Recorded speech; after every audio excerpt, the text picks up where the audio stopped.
안녕하세요. 면접스쿨 강태인입니다. 오늘은 첫 번째 시간으로 면접의 처음과 끝을 장식하는 1분 자기소개와 마지막 할 말에 대해서 하나씩 알아보도록 하겠습니다.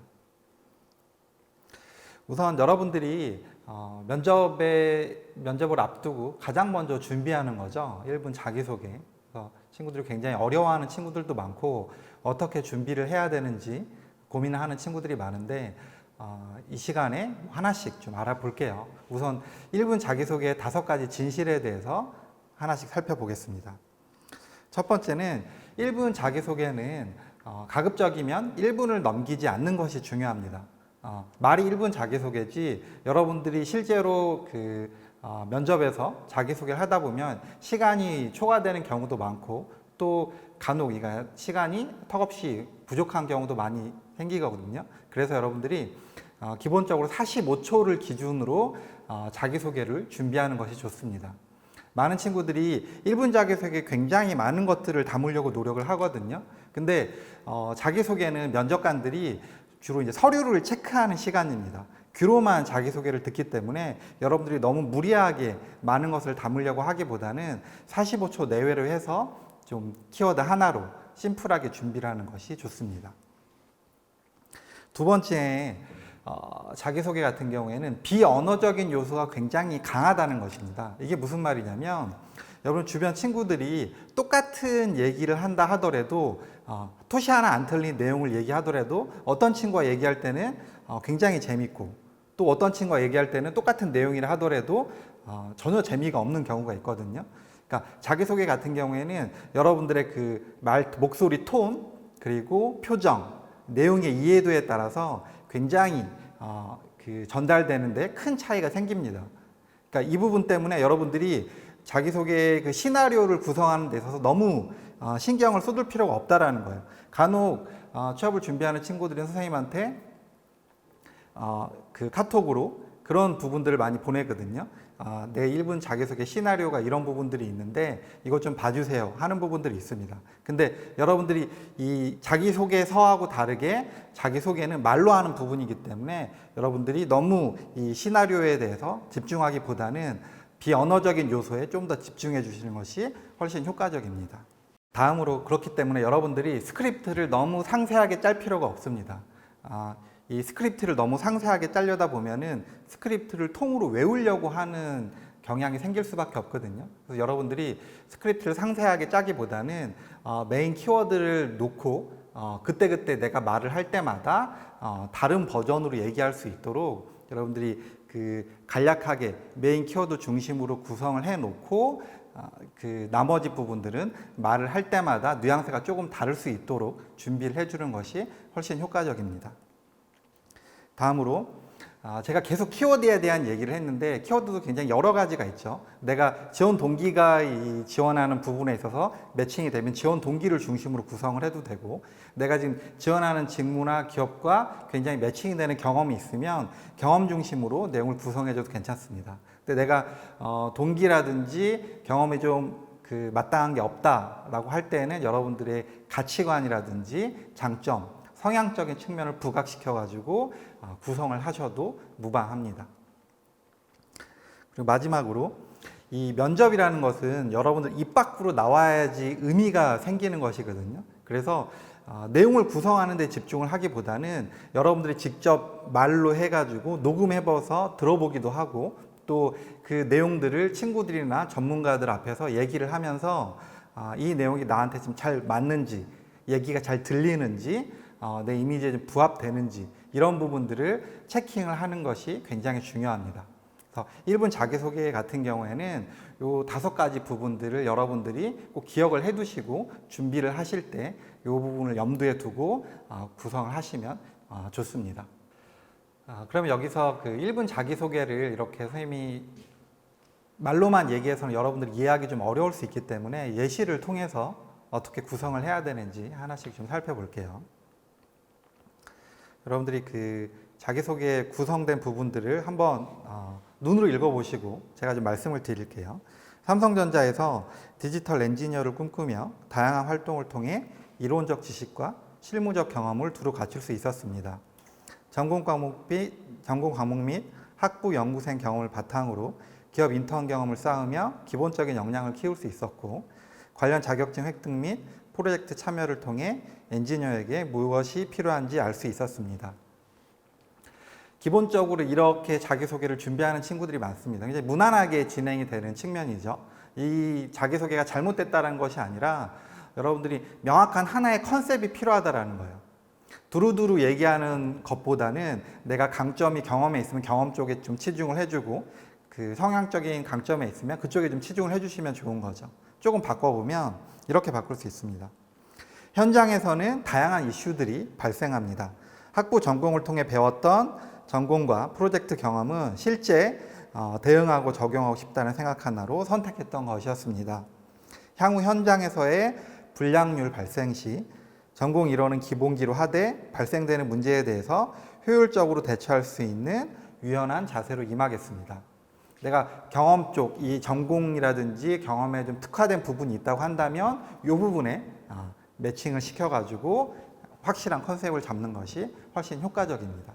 근데 이러한 해당 경험이 없다고 했을 때에는 다음과 같이 내 가치관, 성향적인 측면을 가지고 부각시켜도 괜찮습니다. 제 삶에 있어서 가장 중요한 가치관은 실패가 더 값지다입니다. 3일 밤낮으로 연구실에서 오차 범위를 줄이기 위한 분석과 실험 과정에서도 여러 번 포기하고 싶었지만 포기하지 않은 이유는 오히려 과정 속에서 정답에 점점 가까워진다라는 것 때문이었습니다. 향후 이 가치관은 인턴 근무 당시 다양한 이슈에서도 대응하고 대처할 수 있는 유연한 자세를 갖출 수 있는 바탕이 되었습니다. 이런 형태로 여러분들의 성향적인 가치관적인 측면을 얘기를 해가지고 이 가치관 부분들이 면접관한테 전달된다라는 생각을 가지고 여러분들이 준비를 하시고 말할 때도 그런 의도를 포함해서 얘기를 한다고 한다면 훨씬 더 효과적이고 잘 전달이 될 수가 있습니다. 또 다른 자기소개 예시를 말씀을 드릴게요. 이거는 실제 수자원공사에 지원했던 친구에 대한 예시를 조금 수정을 해준 내용인데요. 안녕하십니까. 토목직렬에 지원한 행복을 주는 지원자 땡땡번입니다. 그동안 주변 사람들로부터 함께하면 행복한 사람이라는 말을 꾸준히 들어왔습니다. 이런 평가를 들었던 이유는 아무리 힘들어도 항상 웃는 얼굴로 사람을 대하는 태도와 모든 일에 최선을 다하는 자세 때문입니다. 2015년 팀 프로젝트의 조장을 맡아 힘든 파트는 먼저 자진해서 수행하며 성과를 낸 경험이 있습니다. 특히 목표를 이루기 위해서 어려운 상황에서도 팀원들을 독려하며 자극제 역할을 하였습니다.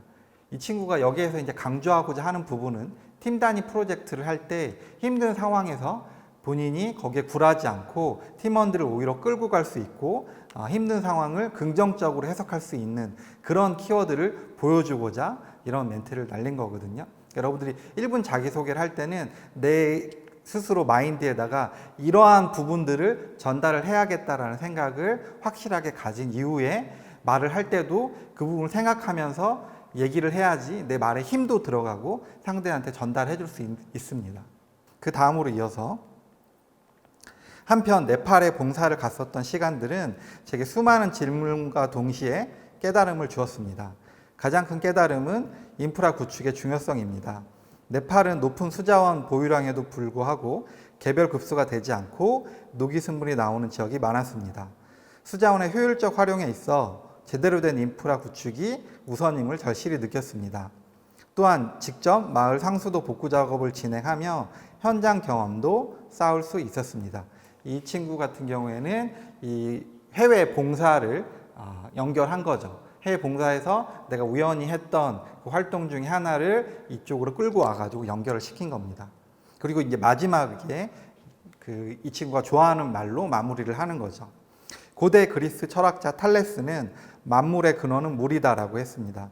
어찌 보면 당연하게 생각될 수 있는 이 말에 저의 K-워터에 지원하게 된 계기와 임하는 소신 그리고 향후 비전까지 담겨져 있다고 생각합니다. 감사합니다. 사실 이 마지막 멘트 같은 경우에는 제가 어느 정도 구성을 해준 측면인 건데 이 친구가 수자원공사에 지원하는 동기나 의도가 좀 불분명한 측면이 있어가지고 이 말을 찾아서 좀 마무리를 장식을 해줬어요. 이 말을 가지고 처음 부분에 이 말을 던져줘도 상관없습니다. 그리고 지금 일부러 선생님이 여러분들이 연습하라고 좀 길게 내용을 뽑아서 구성을 해줬어요. 사실 이 내용을 전부 다 얘기를 하지 않으셔도 돼요. 앞단의 부분들을 끌고 와서 간략하게 마무리를 해주셔도 되고, 이 뒷단의 봉사라든지 이 동기와 포부에 대한 멘트를 가지고 구성을 해주셔도 됩니다. 경우에 따라서 최근에는 이제 막 2분씩 자기소개를 PT를 준비하는 경우도 있기 때문에 그런 경우에는 이 부분을 다 활용을 해주셔도 괜찮고요. 다음으로 마지막 할 말. 여러분들이 이제 면접이 끝날 때쯤 되면은 면접관들이 일방적으로 물어보는 상황에서 여러분들에게 스스로 프리하게 얘기할 수 있는 시간을 줍니다. 그게 이제 마지막으로 하고 싶은 말이 무엇이냐라는 부분인데요. 이것도 여러분 생각보다 굉장히 어려워하는 친구들이 많기 때문에 어떤 식으로 구성을 해야 되는지 좀 말씀을 드릴게요. 이 마지막 멘트는 자신의 이미지를 마지막으로 각인시키는 단계라고 좀 생각을 해주시면 조금 이해가 빠를 거예요. 경연 프로그램을 보더라도 여러분 열심히 준비해온 것들을 하고 마지막 인터뷰나 이런 것들을 할 때 자기의 이미지라든지 개성을 보여줄 수 있는 멘트를 통해서 시청자들에게 이미지를 각인을 시키잖아요. 이것도 마찬가지입니다.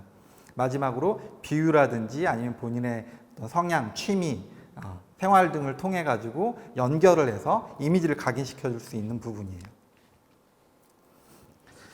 여기서 주의해야 될 점 중에 하나는 면접이 진행될 때 여러분들이 그 답을 하지 못했던 어떤 특정 질문에 대해서 답하지 못했던 부분들에 대한 답을 한다거나, 아니면 제가 뭐 이런 부분들이 부족하고 이런 것들은 내가 보완하겠다 이런 식으로 부정적인 측면이라든지 자책하는 측면에 대한 부분들은 삼가를 해주시는 게 좋습니다. 면접에 대미를 장식하는 파트이기 때문에 그런 부족한 부분이라든지 부정적인 얘기가 나올수록 여러분들의 마지막 이미지가 굳어질 수 있다는 거죠. 그런 쪽으로. 그리고 세 번째는 굳이 애거라는 느낌을 줄 필요가 없다는 것입니다. 여기 아니면 안 된다든지 최선을 다하겠다든지 일반적인 표현들로 너무 매달리는 듯한 느낌을 줄 필요가 전혀 없습니다. 그런 부분들을 면접관들이 크게 감안하지도 않고요. 면접관들을 감동시킬 수도 없습니다. 이 부분은 꼭 주의를 해주시고, 그 다음에 이 마지막 멘트 같은 경우에는 면접에 쭉 진행되는 과정과는 목소리 톤을 조금 다르게 가져주시는 게 좋아요. 내가 면접에서 답을 할 때 조금 딱딱하고 정확하게 답을 하는데 집중을 했다고 한다면 이 마지막 그 멘트 같은 경우에 조금 더 감성풀하게 얘기를 해주셔도 괜찮습니다. 그리고 마지막으로 면접장 분위기를 파악을 할 수 있어야 돼요. 내가 면접을 굉장히 잘 진행해서 잘 봤어요. 그런 경우에는 여러분들 굳이 마지막 멘트 크게 신경을 안 쓰셔도 됩니다. 정말 할 말이 없으면 말을 하지 않아도 되고요. 뭐 없습니다. 그냥 감사합니다. 이렇게 끝내셔도 돼요. 근데 내가 그 면접을 진행하는 과정에서 좀 부족했다, 좀 아쉬운 면이 많다고 한다면 좀 더 집중해서 마지막 멘트, 준비했던 마지막 멘트에 집중해가지고 전달하려고 노력을 해주셔야겠죠. 여기서 주의할 부분은 뭐냐면 자기한테 맞는 멘트 내용 구성이 있고 자기한테 맞지 않는 부분이 있습니다. 굳이 내가 굉장히 좀 조용한 편이고 조곤조곤 얘기하는 편인데 화이팅을 불러일으키는 쪽에 대한 멘트를 구성할 필요가 없다라는 측면이에요. 반대로 내가 굉장히 에너지풀하고 화이팅을 강조할 수 있는 톤을 가지고 있는 친구들은 조금 더 밝은 형태로 구성을 해주셔서 면접관들의 이목을 사로잡는 것도 하나의 방법입니다. 그러면은 여러분들이 예시를 통해서 제가 조금 설명을 더 해드릴게요. 그리고 이제 실제 선생님이 친구들한테 취미라든지 본인 생활 태도, 가치관을 통해서 가져오는 부분들을 보여드리는 거예요. 저는 사진 찍는 것을 좋아해서 3년 넘게 출사를 다니며 사진 찍는 것을 취미로 하고 있습니다. 정말 원하는 사진을 찍기 위해서는 같은 장소에서 움직이지 않고 2시간 동안 2시간씩 대기해야 될 때도 있습니다. 일을 할 때도 마찬가지라고 생각을 합니다. 더 나은 결과를 얻기 위해서는 적당히 하는 것이 아니라 스스로 납득할 만한 노력을 해야 된다고 생각을 합니다. 이곳에서 일할 기회가 주어진다면 함께 일하는 모든 분들에게 일에 욕심을 부리고 그에 상응하는 태도를 지닌 사람으로 인정받을 수 있도록 하겠습니다. 감사합니다. 이 내용이 살짝 길 수도 있는데 이 부분을 최대한 심플하게 맞춰 주셔야 되고, 여기서 핵심은 뭐예요? 내가 가지고 있는 그 사진 찍는 취미라는 것을 일로 연결한다는 거죠. 그러니까 이렇게 비유를 통해서 연결을 해 주실 수 있어야 돼요. 하나 더 볼게요. 헬스를 2년 넘게 하면서 느낀 것이 하나 있습니다. 기본 자세가 제대로 되어 있지 않으면 그 이후로 나아가는 것이 힘들고 잘못된 습관이 될 수도 있다는 점입니다. 저에게 이곳에서 일할 기회가 주어진다면 기본을 착실하게 갖추기 위해 매뉴얼을 반복해서 분석하고 사소한 일 하나를 하더라도 집중해서 몸에 배게 할 것입니다. 그래서 함께 일하는 분들로 하여금 일하는 자세가 되어 있는 직원이라는 평가를 받고 싶습니다. 감사합니다. 이런 식으로 내가 평소 해왔던 부분들을 일로 연관시키는, 이게 이제 기본적인 포맷이 될 수가 있겠죠. 이거 외에도 여러 가지 소재를 가지고 마지막 멘트를 구성할 수 있습니다. 뭐 참고로 어떤 친구는 본인이 이제 음주 가무를 굉장히 잘 수행할 수 있는 친구고 그런 것들에 대한 에너지를 갖고 있는 친구라서 마지막에 더 심플하게 구성한 경우도 있었어요. 저 술 좋아합니다. 춤도 잘 추고요. 사람들 사이에서 분위기를 업시킬 수 있는 역량을 가지고 있다고 생각을 합니다.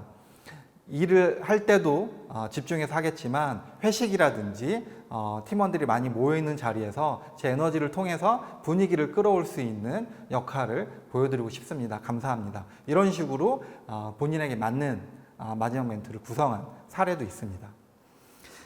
지금까지 선생님이 1분 자기소개와 마지막 할 말에 대한 부분들을 어떻게 구성을 해야 되고 예시를 통해서 좀 보여드렸는데요. 여러분들에게 맞는 그 소재와 주제를 통해서 구성을 해서 반복해서 말로 연습을 한다고 한다면 분명히 여러분 걸로 만들 수 있고 면접의 시작과 끝을 잘 장식할 수 있을 것입니다. 감사합니다.